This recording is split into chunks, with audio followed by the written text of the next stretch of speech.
Cristiano Ronaldo जो आहे football player,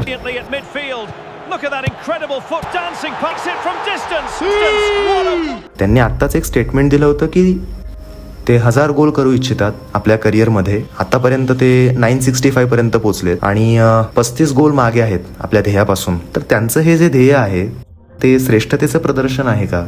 तुम्ही ज्या व्यक्तीबद्दल बोलताय त्यांना एका मुलाखतीत विचारलं गेलं तुमच्याकडे गाड्या किती आहेत. ते म्हणाले मला संख्या लक्षात नाही. आणि मग जो मुलाखत घेणारा होता त्याने जरा जोर दिला की अरे सांगा तर कोणत्या कोणत्या आहेत. तर जगातील जेवढ्या काही टॉप गाड्या असू शकतात, 10 कोटींपासून सुरू होऊन अगदी जिथपर्यंत जात असतील 50 कोटी 100 कोटींची गाडी, तो सांगू लागला. आणि मग तुम्ही अगदी भारावून गेलात, वेडे झालात.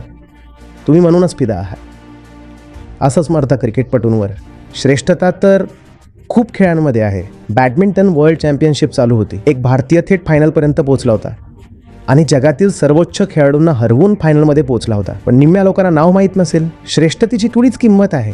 श्रेष्ठता पण तुम्हाला तिथंच हवी आहे जिथं चिअर गर्ल्स असतील आणि खूप सारा पैसा असेल, ग्लॅमर असेल. तिथं तुम्हाला श्रेष्ठता आवडते. शुद्ध श्रेष्ठता तुम्हाला कुठे आवडते?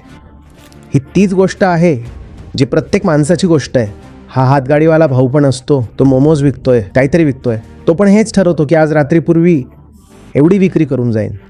तुम्ही हा प्रश्न त्या हातगाडीवाल्याबद्दल नाही विचारला, पण एका आंतरराष्ट्रीय ग्लॅम स्टारबद्दल विचारला. याचा अर्थ तुम्ही कशावर मरत आहात? तोच जो आर्थिक लाभ आहे आणि सामाजिक प्रतिष्ठा आहे, तेच तुमचं केंद्र आहे.